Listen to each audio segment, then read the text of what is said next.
Why did the Emmaus pilgrims have to attend the Eucharist in order to recognize Jesus? This is a famous account which is told in the Gospel according to Luke chapter 24. So, on that Sunday morning, the first day of the week, they could again travel. The Sabbath day was over. So the two pilgrims, Christians who had attended all of Jesus' preaching, returned to the Emmaus village quite sad because Jesus had been executed. It was a terrible shock. And there they had met a man along the way, and they began talking. And this man asked them, "You were talking on the road and you look very sad. What were you talking about?" They spoke to him. "You are the only one who has not heard of this sad news.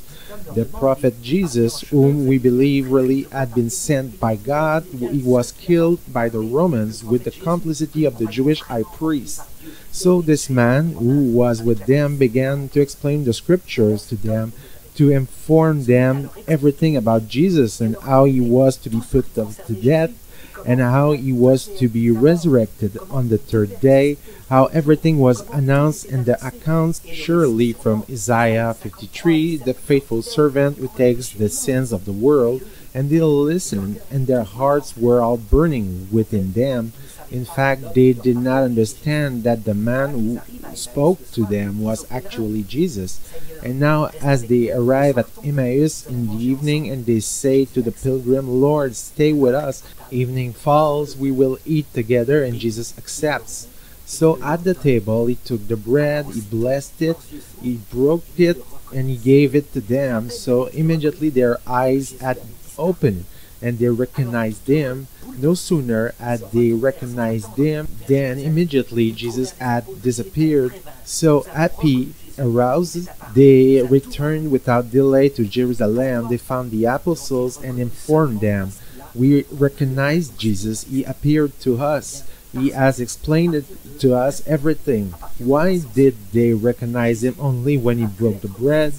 So this is the Eucharist, because from the resurrection onwards and from the ascension, Jesus will no longer be present as he had been before, physically available to the apostles.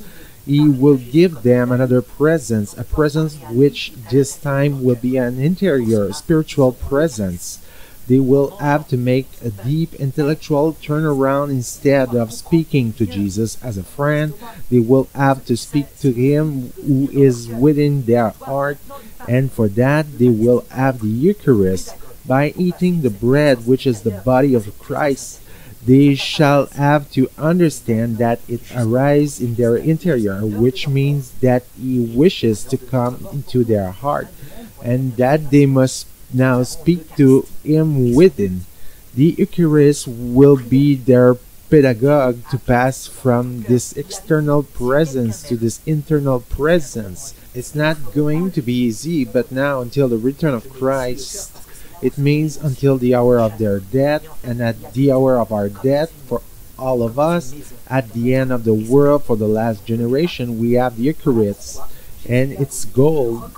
Prayer from within the heart, the interior.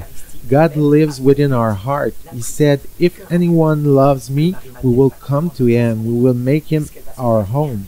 I put here the heart because it is where the emotion resides. The heart is put, but in fact, it lives there as in a house. Within our spirit, we can talk to him. This is why Jesus wanted them or us to recognize him only at the Eucharist.